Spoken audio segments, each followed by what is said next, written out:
Hello and welcome back to TheSimplyCa. My name is Alana, and on this channel you are going to find both yoga and fitness videos as well as human design lifestyle coaching videos.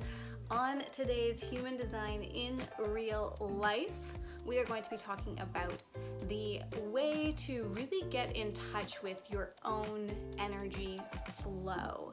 If you are new to Human Design, you are going to want to check out your Human Design chart as well as the Human Design Basics playlist that I have linked down in the description box below.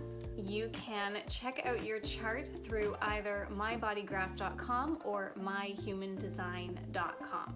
Once you get that information, you can watch through the Human Design Basics playlist. Specifically pertaining to today's Human Design in Real Life is going to be the Human Design Basics video about energy types.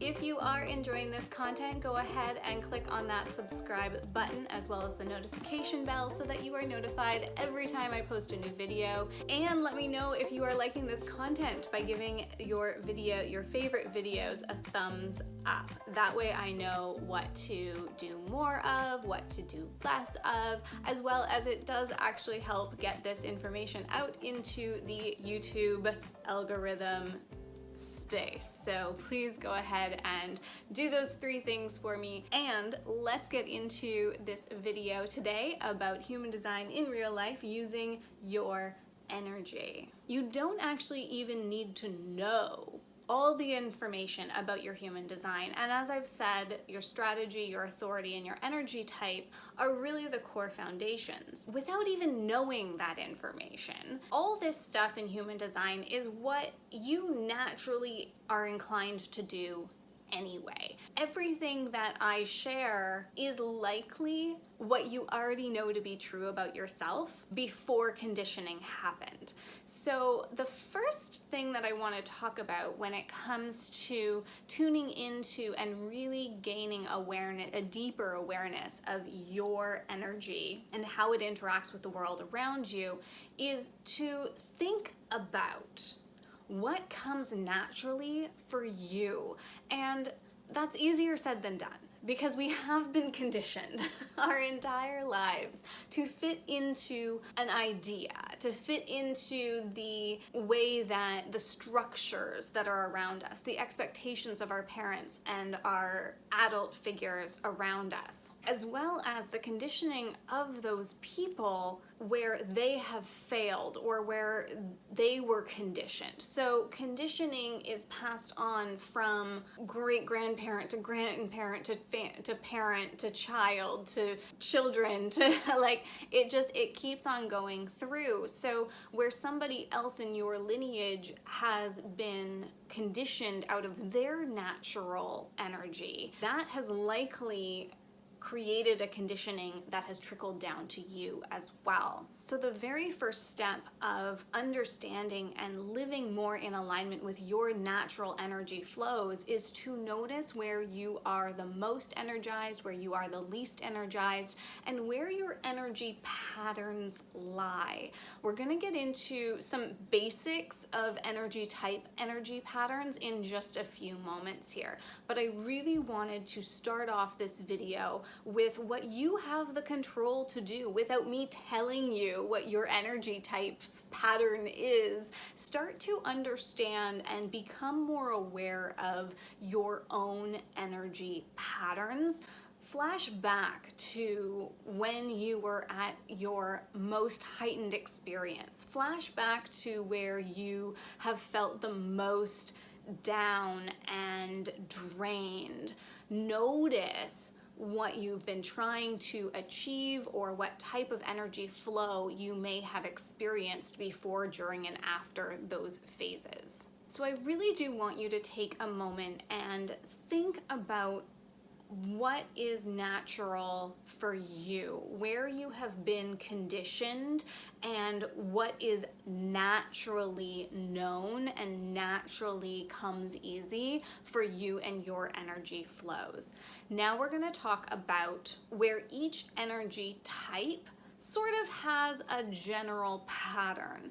We're going to start off with the generator energy type. So for generators, the energy pattern is react to a experience around you, or react to a stimuli around you in the environment. And when you feel that body pull, that urge to continue going with that, or to act upon something, and it comes from your body.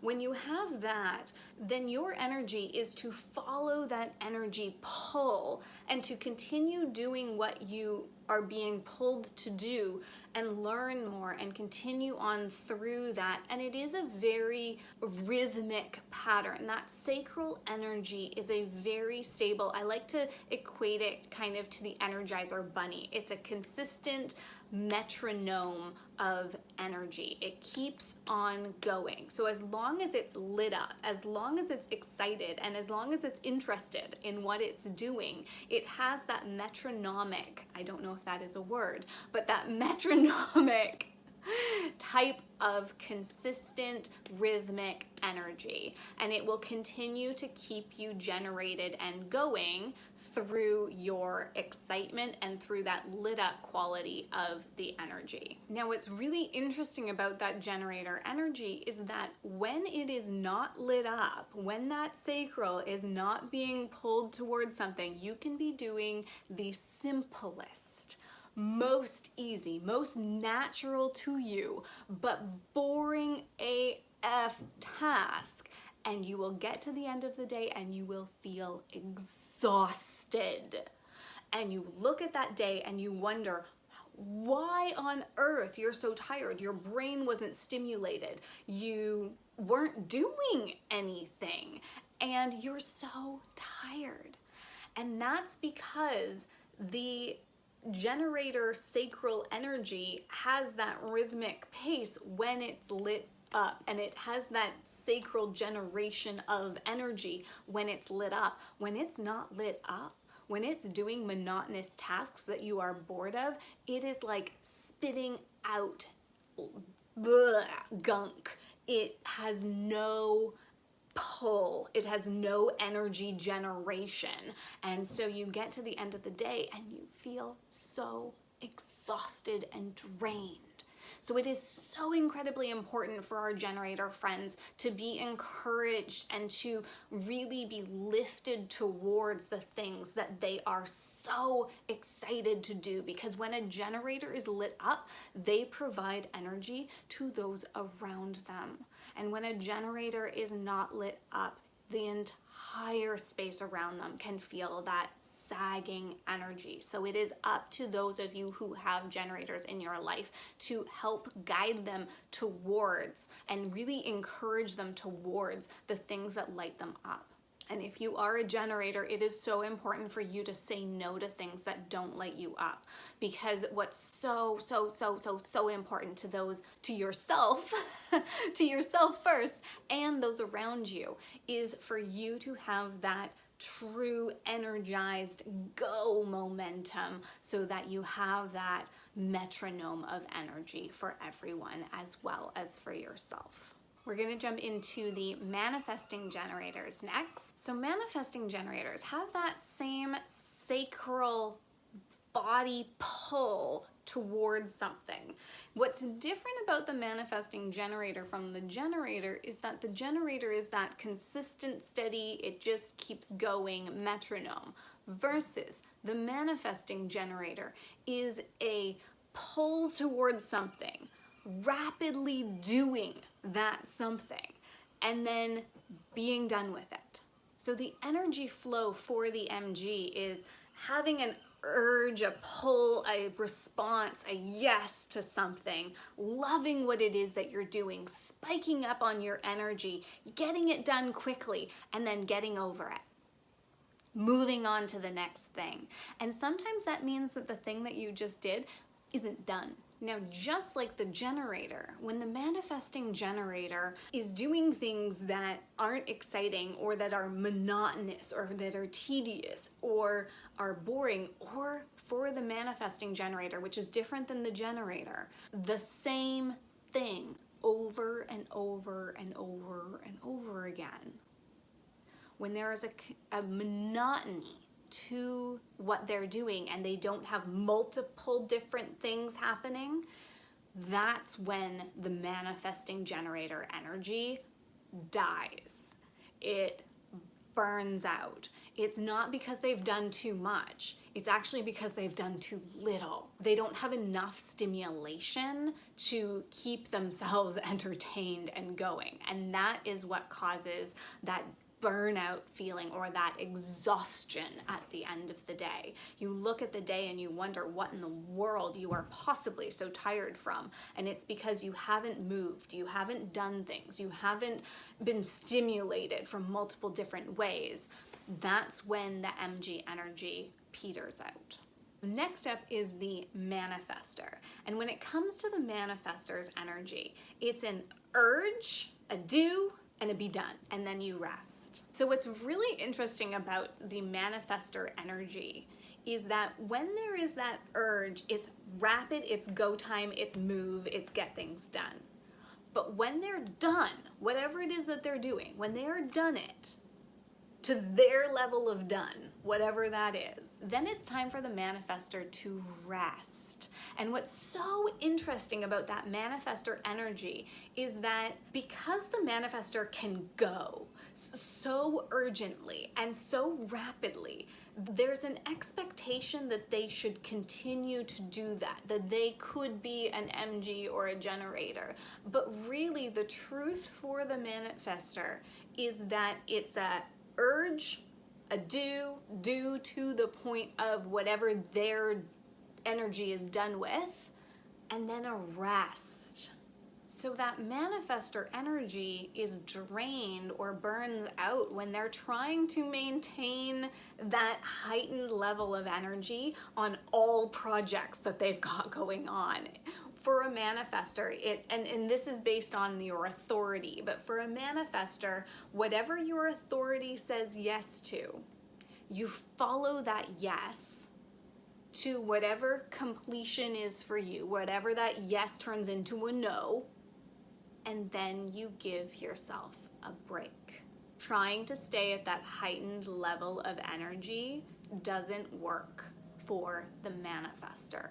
You heighten your energy for what it is that you're excited and you're feeling that urge to do, and then you rest afterwards. For the projector, now we're getting into the non-self-generated energy types. So for the projector, you do what you love to do. It's the same for everyone else. You do what you're called to do. You do what you enjoy doing. You do what your energy wants you to do. But for the projector, you're doing what you love to do based off of your authority and not a response to external stimulus. Do what you love to do and then put it out in a way that allows other people to come to you and then invite you in to share your expertise. Things that burn out a projector are things where the projector is trying to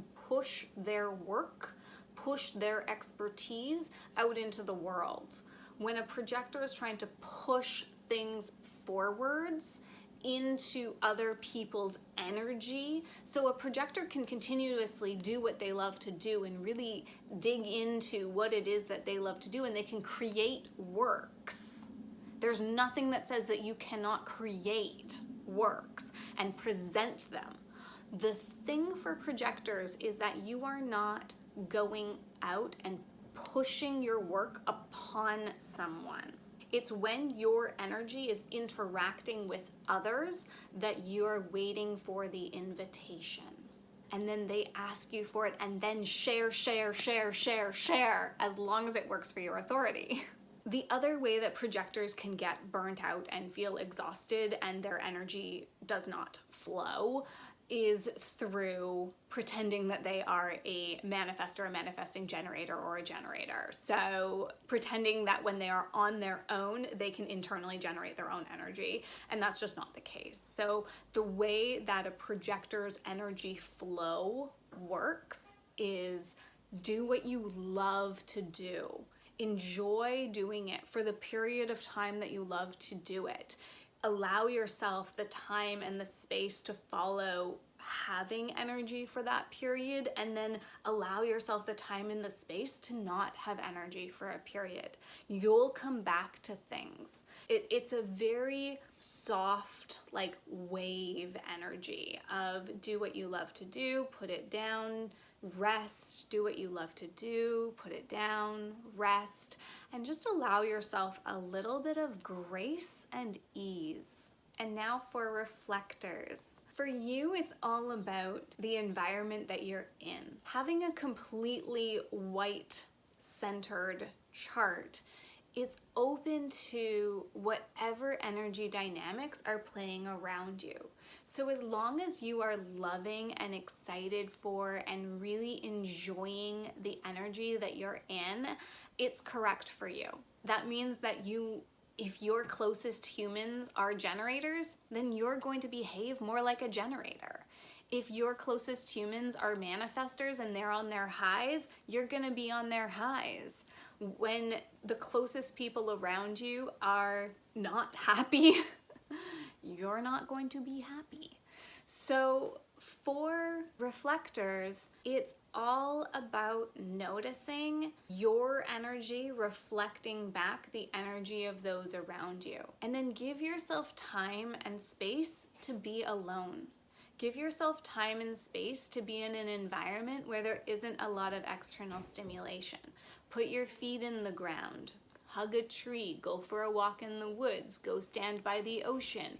Whatever it is that is your way to clear out others' energies, make sure that you're really putting your time into allowing yourself to get away from it all. For reflectors, for all energy types, there isn't a one right way.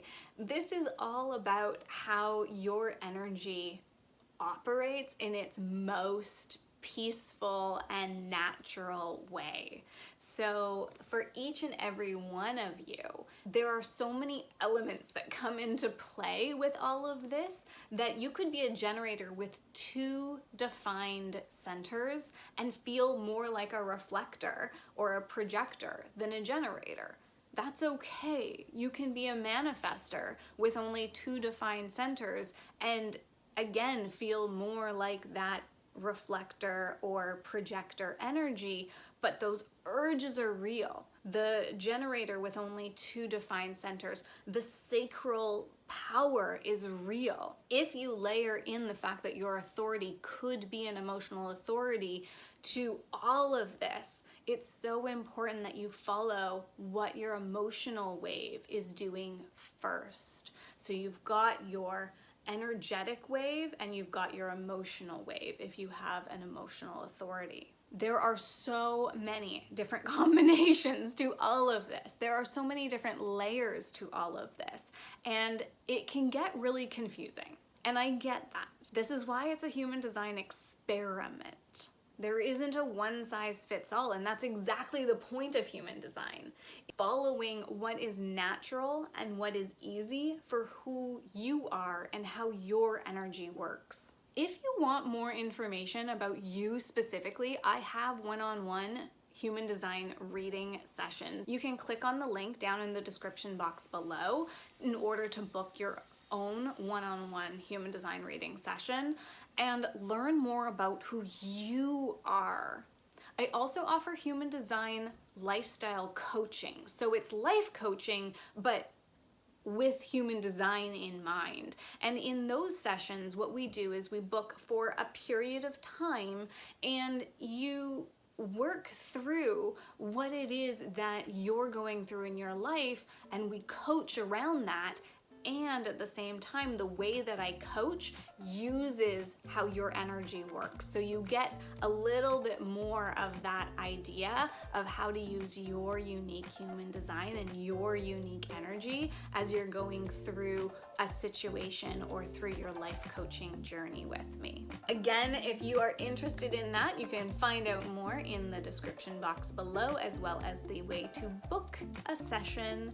And if you like this video, give it a thumbs up so that I know that you are enjoying this content. content, as well as help boost that algorithm out into getting this video to other people. If you haven't already done so, click on the subscribe button, the notification bell, so you know every time I post a new video, and I will see you in the next video.